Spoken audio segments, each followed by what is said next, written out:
राम्री तिमी मार्यो नि माया जाल। Hello everyone, welcome back to my YouTube channel. अनि उहाँ चाहिँ मेरो फुपू। हेलो हजुर, नमस्कार। अनि सबैलाई नमस्कार भन्न चाहन्छौँ होइन। त्योहरू यहाँ चाहिँ लास्टै भिड थियो होइन, अनि त्यही भएर मैले चाहिँ भिडियो मात्रै बनाइरहेको थिएँ कि। अनि यहाँ चाहिँ लास्टै त्यो कपडाहरूको सेल लगाइरहेको थियो नि त, कपडाहरू किनिरहेको थियो मान्छेहरूले। अनि मलाई चाहिँ मन परेन, मैले चाहिँ किन्ने भनेको थिएँ, बट किनेन, राम्रो लागेन। त्यही भएर अनि मेरो चाहिँ स्वर सुकेर चाहिँ हिजो चाहिँ यहाँ मेला थियो नि त, सो मेलामा त्यो भिडियोहरू बनाउँदा कराउँदा मेरो स्वर सुक्यो होइन। गाइज यो चाहिँ टोका सपन तीर्थ मन्दिर हेर्न सक्नुहुन्छ। हेर्नु है कति दामी बनाएन है।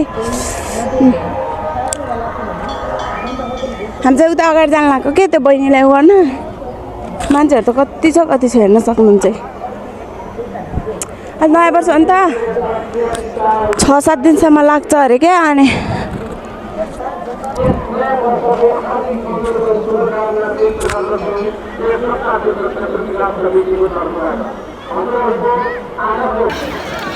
सपन तीर्थ मन्दिर। अनि यो पोखरीमा नुहायो भने चाहिँ सबै पापहरू अनि केहरू गर्छ भन्दै थियो है। अनि म पनि नुहाउने भनेको, बट नुहाएन। कति धेरै मान्छेहरू पनि थियो, अन्त भाइहरू नुहाइरहेको न पापहरू गर्छ भन्दै थियो। हामी चाहिँ यत्तिकै भिडियो बनाउँदै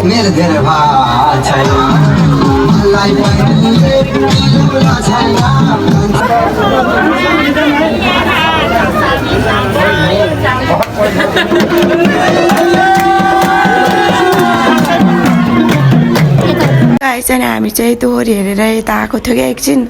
अनि त्यतिखेरसम्म त उता अनि रचना रिमल आइसक्नु भएको रहेछ क्या। अनि हामी फेरि त्यहाँदेखि यहाँदेखि फेरि कुदेर गएको कि त्यहाँ हेर्दै राख्नु ल।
र टोखाको सोल्टीहरूको लागि र टोखामा रहँदै आउनु भएको सबै सोल्टीहरूको लागि सोल्टी राजाको ठुमेकमा पानी एकनारायण भण्डारी संस्थापक अध्यक्ष हुनुहुन्छ यो क्लबको, र सम्पूर्ण पदाधिकारीज्यूहरूलाई सम्मान।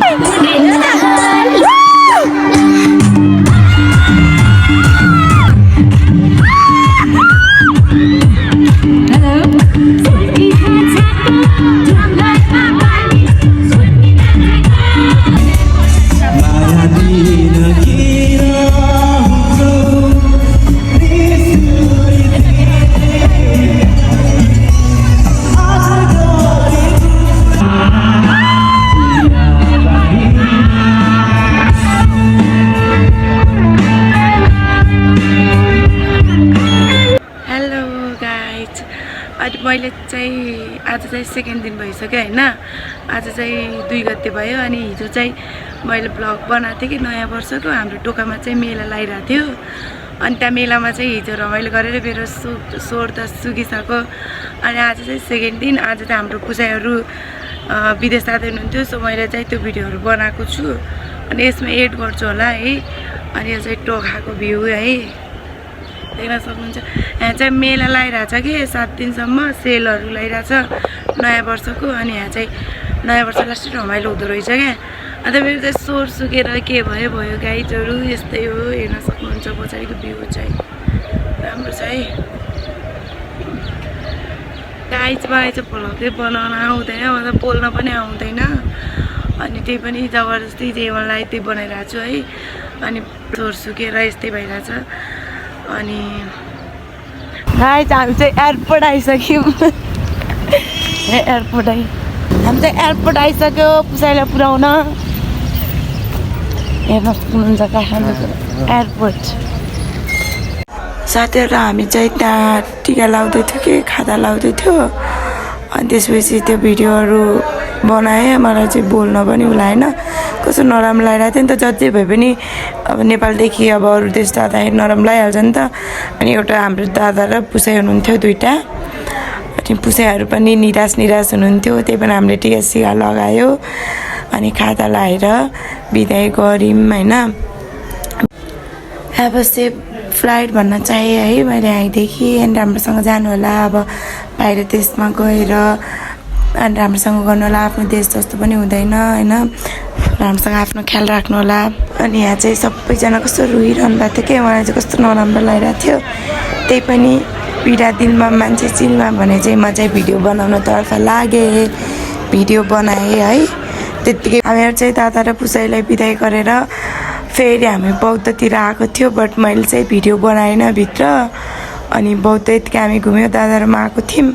आए चाहिँ टोखामा अनि वैशाखको 1 गतेदेखि 5-6 दिनसम्म सेल लाग्छ नि त। सो यो चाहिँ सेल लागिरहेको थियो। अनि मैले चाहिँ आफ्नो रुमदेखि यता आएर भिडियो बनाइरहेको थिएँ।